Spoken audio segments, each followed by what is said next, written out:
पढ़ो लिखो इंसान बनो देश की नया पहचान बनो राजनीतिक लेतेरा বুলি কয় কৰ্ম ক্ষেত্ৰত সমষ্টি উন্নয়নৰ ক্ষেত্ৰত একো কৰিব নোৱাৰিল 99% মাইনৰিটি মানুহে পদুমত ডাইৰেক্ট ভোট দিছে if you cannot come out for education we can bring education to your doorstep knowledge বোৰ নাছিলে কেনেকৈ কামবোৰ দূৰদৰ্শী চিন্তাৰ অভাৱ আছিলে ৰাইজে ইমান মৰম দি নিজৰ নেতা নহয় বেটা হিচাপে বনাই তেখেতক এছেম্বলিত পঠালে ৰাজনীতিৰ বাটেঘাটে আন এটা খণ্ডলৈ আপোনালোকক স্বাগতম জনালোঁ বৰ্তমান উপস্থিত আছোঁ 23 নম্বৰ চেঙা বিধানসভা সমষ্টি সমাগত বিধানসভা নিৰ্বাচন আৰু সচৰাচৰ ৰাজ্যত এটা অপবাদ বুলি ক'লেও ভুল নহ'ব আছে যে শিক্ষাগত অৰ্হতা দিশত আগ্ৰহ নৱপ্ৰজন্ম বা যুৱ প্ৰজন্ম ৰাজনীতিৰ প্ৰতি কেতিয়াও আকৃষ্ট নহয় বা তেওঁলোক ৰাজনীতিত পদাৰ্পণ নকৰে 23 নম্বৰ চেঙা বিধানসভা সমষ্টিত বৰপেটা জিলাৰ আজি মোৰ সৈতে আছে শাকিল ইনজামামুল হক শাকিল ইনজামামুল হক হৈছে এগৰাকী অভিযন্তা লগতে তেখেত অসম লোকসেৱা আয়োগৰ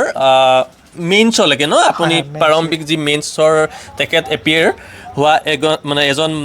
নৱপ্ৰজন্ম গতিকে তেখেতে ভাৰতীয় জনতা পাৰ্টিৰ পৰা যি প্ৰাৰ্থিত্ব প্ৰয়াসী আছে 23 নম্বৰ চেঙা বিধানসভা সমষ্টিত তাত তেওঁৰ নামটো চৰ্চাত আছে যিহেতু আমি ইয়াৰ আগতে আপোনালোকক পাকা বেতবাৰী হওক বা বৰপেটা সমষ্টি হওক এই সমূহত আপোনালোকৰ যি ৰাইজৰ হকে সৰজমিন তদন্ত এটা আমি আপোনালোকক কৰিলোঁ দেখালোঁ গতিকে বৰ্তমান উপস্থিত আছোঁ চেঙা বিধানসভা সমষ্টিত স্বাগতম জনাইছোঁ ধন্যবাদ জনাইছোঁ আপোনালোকক ইমান ধুনীয়া সংবাদ মাধ্যমৰ জৰিয়তে মোৰ লগতে সাক্ষাৎকাৰটো লোৱাৰ কাৰণে নৱপ্ৰজন্ম হিচাপে সাধাৰণতে আকৃষ্ট নহয় পলিটিক্সত ৰাজনীতিলৈ নৱপ্ৰজন্ম সাধাৰণতে নাহে বৰ্তমান জুনৰ যি জেন জি আছে আপুনি কেনেধৰণে আকৃষ্ট হ'ল আকৃষ্ট হ'লোঁ মানে মই সৰুৰে পৰা মোৰ সামাজিক কামৰ লগত জড়িত মই হাইস্কুলত জি এছ আছিলোঁ হায়াৰ ছেকেণ্ডেৰীত জি এছ ইভেন মই আছাম ইঞ্জিনিয়াৰিং কলেজৰ পৰা পঢ়িছোঁ মই তাতো ইলেকশ্যন খেলিছোঁ তো এনেকৈ সৰুৰ পৰা ৰাজনীতিৰ প্ৰতি মন আৰু লগতে সামাজিক কামবোৰ কৰোঁ মই এটা এন জি অ'ৰ নিজে ফাণ্ড কৰা লগতে ফ্ৰেণ্ড চাৰ্কেল লৈ এন জি অ' এটা ফাণ্ড কৰিছোঁ মানে if you can not come out for education we can bring education to your door step এইটো মটো লৈ কাম কৰা এটা এন জি অ'ৰ আমি প্ৰতিষ্ঠা কৰিছোঁ সেই এন জি অ'ৰ জৰিয়তে আমি কাম কৰিছোঁ যাৰ শ্লোগানে আছিলে পঢ়ো লিখো ইনচান বনো দেশ কি নয়া পেহচান বনো এই শ্লোগানেৰে আমি কিছুমান কামবোৰ কৰিছোঁ তো ধৰক ৰাজনীতিক আমাৰ সচৰাচৰ হয় আপুনি কথাটো কৈছে উচ্চ শিক্ষিত মানুহে ৰাজনীতিত আহিব নোখোজে ৰাজনীতিটোক লেতেৰা বুলি কয় কিন্তু মই ভাবোঁ ৰাজনীতি এটা উত্তম মাধ্যম হয় জনসেৱা কৰাৰ কাৰণে মানুহক সেৱা কৰাৰ কাৰণে এটা ভাল প্লেটফৰ্ম হ'ল ৰাজনীতি দীৰ্ঘমেধি বহলভাৱে ৰাইজৰ হৈ কাম কৰিব পৰা এটা প্লেটফৰ্ম আৰু মই যিহেতু APSC প্ৰিপাৰেশ্যন কৰাৰ সময়ত বিভিন্ন ডিপাৰ্টমেণ্টৰ নলেজবোৰ যেতিয়া মই পালোঁ চালোঁ হয় যে আমাৰ কমিউনিটিবোৰ কিমান পিছ পৰি আছে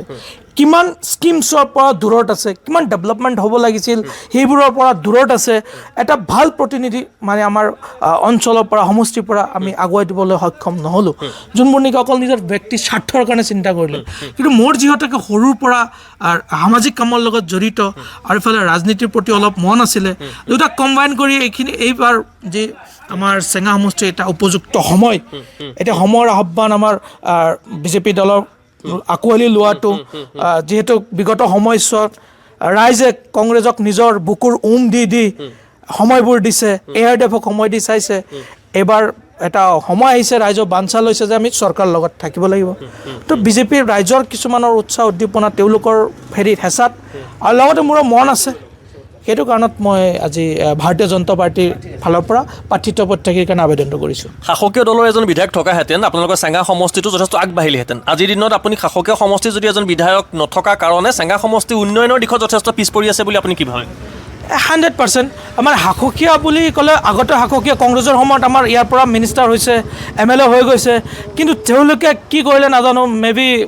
ব্যক্তি স্বাৰ্থৰ কথা চিন্তা কৰিলে বা তেওঁলোকে এইবোৰ নলেজবোৰ নাছিলে কেনেকৈ কামবোৰ দূৰদৰ্শী চিন্তাৰ অভাৱ আছিলে সেইকাৰণে চাগে আমাৰ যোনবোৰ মূল সমস্যা সেইবোৰ সমস্যা হৈ থাকিলে তাৰপিছত এতিয়া আমাৰ ARDFৰ আছামুল হুছেইন ডাঙৰীয়াক ৰাইজে ইমান মৰম দি নিজৰ নেতা নহয় বেটা হিচাপে বনাই তেখেতক এছেম্বলিত পঠালে তেওঁ অকল মাতিলে আৰু অভিনয়ে কৰিলে কামৰ ক্ষেত্ৰত কৰ্মক্ষেত্ৰত সমষ্টি উন্নয়নৰ ক্ষেত্ৰত একো কৰিব নোৱাৰিলে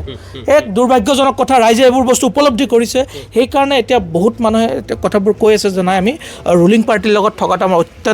অত্যন্ত আৱশ্যক আৰু সেইটো কাৰণত তেওঁলোকৰ যি হৃদয়ৰ স্পন্দনটো শুনি মই বিজেপি দলৰ ফালৰ পৰা প্ৰাৰ্থিত্বপত্ৰ কিছু আবেদন কৰিছোঁ। চেঙা সমষ্টিৰ মাইনৰিটি ভোটাৰ যে আছে, চেঙা সমষ্টিৰ মাইনৰিটি ভোটাৰ আজিৰ দিনত সজাগ হৈছেনে যে তেওঁলোকে সোঁতৰ বিপৰীতে নগৈ সোঁতৰ সৈতে গ'লে তেওঁলোকৰ বেছি লাভান্বিত হ'ব বুলি ভাবে?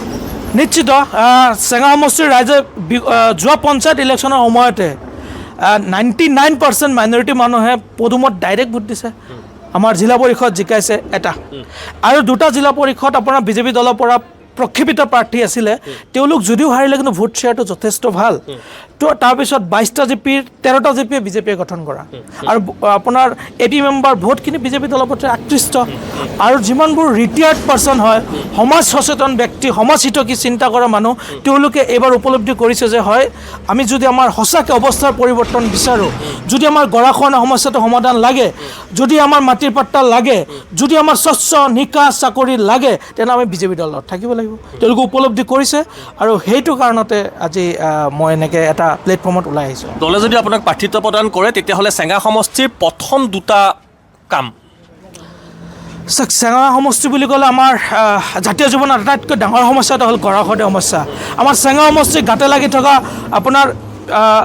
বকো সমষ্টি, তাতো গৰাখহনীয়া হৈছিলে এটা সময়ত, সেইটো প্ৰটেকশ্যন কৰিলে। আমাৰ চেঙা সমষ্টিৰ গাতে লাগি থকা বৰক্ষেত্ৰী সমষ্টি, তাতো গৰাখহনীয়া আছিলে কিন্তু সমাধান হ'ল, কিন্তু আমাৰ চেঙা সমষ্টিৰ হোৱা নাই। কিন্তু বেলেগ সমষ্টিত হ'ব পাৰে, আমাৰ ইয়াতে হ'ব কিয় নোৱাৰে?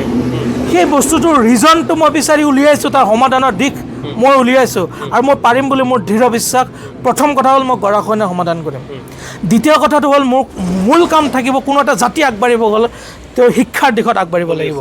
তো শিক্ষাত কোৱালিটি এডুকেশ্যনটো এনচিয়'ৰ কৰাৰ কাৰণে আমাৰ গভৰ্ণমেণ্ট স্কুলত যিমান ষ্টুডেণ্ট টিচাৰৰ ৰেচিঅ' থাকিব লাগে, সেই অনুপাতটো আমাৰ এই অঞ্চলবিলাকত নাই। সেই অনুপাতটো মিলোৱাৰ কাৰণে মই ইতিমধ্যে স্কুলে ভিজিট কৰি মই ডাটাবোৰ আনিছোঁ। সেই ডাটা লৈ মই এডুকেশ্যন মিনিষ্টাৰৰ লগতো বহিছোঁ যে আমাৰ এইবোৰ অঞ্চলত ষ্টুডেণ্ট টিচাৰৰ এনেকৈ ৰেচিঅ'টো নাই, এইটো ফুলফিল কৰিব লাগিব। মোৰ ভিতৰত এটা অনুধাৱন হৈছে যে হয়, যদি এইটো ৰুলিং পাৰ্টিৰ পৰা এজন MLA বা তেওঁলোকে যদি অলপ প্ৰেছাৰ ক্ৰিয়েট কৰে, তেনেহ'লে এই সমস্যাটো সমাধান হ'ব। যদি ষ্টুডেণ্ট টিচাৰৰ ৰেচিঅ'টো মিল কৰিব পৰা যায়, তেনেহ'লে আমাৰ ধৰক এটা বহুত ভাল এটা কাম হ'ব যে কোৱালিটি এডুকেশ্যনটো আমি এনচিয়'ৰ কৰিব পাৰিম। চেঙা সমষ্টিক লৈ পেলাই কিমান আশাবাদী, আৰু চেঙা সমষ্টিত আপোনাৰ যি প্ৰস্তুতি, সেই প্ৰস্তুতি কিমান দূৰ আগবাঢ়িছে? চেঙা সমষ্টিলৈ যথেষ্ট আশাবাদী, কাৰণ আপুনি মাইনৰিটি এৰিয়া বুলি ক'লে মানুহে এটা টুৱাৰ্ডছ বিজেপি এটা নেগেটিভ এটিটিউড আছে, থকাৰ কিছুমান ধৰক মানুহৰ ৰিজন আছে। সেই ৰিজনবিলাক আমি যেতিয়া তেওঁলোকক যুক্তি সহকাৰে, তথ্য সহকাৰে বুজাওঁ, তেওঁলোকে বুজিবলৈ বাধ্য হয় যে যদি আমাৰ সঁচাকৈ ডেভেলপ লাগে, তেনেহ'লে আমি বিজেপিৰ লগত থাকিব লাগিব। আজি আমাৰ এইবিলাক এৰিয়াৰ মানুহে লিখা পঢ়া কৰি যে চাকৰি কৰিব পাৰি, সেই সপোনটো দেখা বন্ধ হৈছিলে। সেই সপোনটো আকৌ পোখা মেলিছে আমাৰ এইটো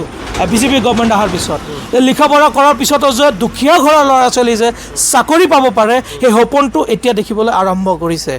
ইয়াতকৈ আৰু কি হ'ব পাৰে? সংখ্যালঘু ভোটাৰ এই বিধানসভা নিৰ্বাচনত আপোনালোকৰ পক্ষত থাকিব? নিশ্চিতভাৱে আমাৰ চেঙা সমষ্টিৰ সন্মানীয় ভোটাৰ ৰাইজ, তেওঁলোক মানে অনুসূচিত, মানে তেওঁলোক মানে এতিয়া উপলব্ধি কৰিছে, তেওঁলোকৰ হৃদয়ৰ স্পন্দন এইবাৰ মানে আমি গভৰ্ণমেণ্টৰ লগত থাকিম। হয়, এয়া আছিলে ছাকিল ইঞ্জামামুল হক, এজন উচ্চ শিক্ষিত অভিযন্তা, লগতে এজন উচ্চ শিক্ষিত যুৱক, যি এইবাৰ 24 নং নে আপোনালোকৰ 23 নং চেঙা বিধানসভা সমষ্টিত ভাৰতীয় জনতা পাৰ্টীৰ পৰা প্ৰাৰ্থিত্ব প্ৰয়াসীৰ দৌৰত তেখেত আছে। গতিকে তেখেতৰ বক্তব্যখিনি আমাৰ আগত দাঙি ধৰিলে, লগতে তেখেতে চেঙা সমষ্টিৰ যিসমূহ সমস্যা আছে আৰু এই সমাধানসমূহৰ লগতে যিসমূহ নৱপ্ৰজন্মলৈও তেখেতে এটা মেছেজ দিলে। ধন্যবাদ।